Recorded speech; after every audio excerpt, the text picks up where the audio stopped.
কিছু সংখ্যক মূর্খ মানুষ বলে, একবার আমার মৃত্যু হলে আমি কি জীবিত অবস্থায় মাটির ভেতর থেকে পুনরুত্থিত হব? এ নির্বোধ মানুষটি কি একবারও চিন্তা করে না এর আগে তো আমি তাকে সৃষ্টি করেছি, অথচ সে তখন কিছুই ছিল না? অতএব তোমার মালিকের শপথ, আমি অবশ্যই এদের একত্রিত করব শয়তানদেরও। অতঃপর এদের সবাইকে হাঁটু গাড়া অবস্থায় জাহান্নামের চারপাশে এনে জড়ো করব। আর আমি অবশ্যই এদের প্রত্যেক দলের মধ্যে থেকে দয়াময় আল্লাহ তাআলার প্রতি যারা সবচেয়ে বেশি বিদ্রোহী ছিল তাদের খুঁজে খুঁজে বের করে আনব। ওদের মধ্যে যারা জাহান্নামে নিক্ষিপ্ত হবার অধিকতর যোগ্য আমি তাদের সবার চেয়ে বেশি জানি। জাহান্নামে তোমাদের মধ্যে এমন একজন ব্যক্তিও হবে না যাকে এর উপর দিয়ে পার হতে হবে না।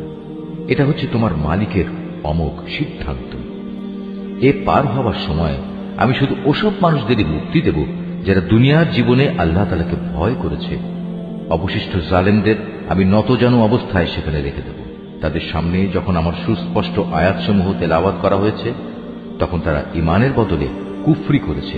তারা ঈমানদারদের লক্ষ্য করে বলে, বলতো আমাদের উভয় দলের মাঝে কোন দলটি মর্যাদা শ্রেষ্ঠতর ও কোন দলের মাহফিল বেশি শানদার? অথচ ওদের পূর্বে কত শানদার মাহফিলের অধিকারী মানব গোষ্ঠীকে আমি নির্মূল করে দিয়েছি, যারা আজকের এই কাফেরদের চাইতে সহায়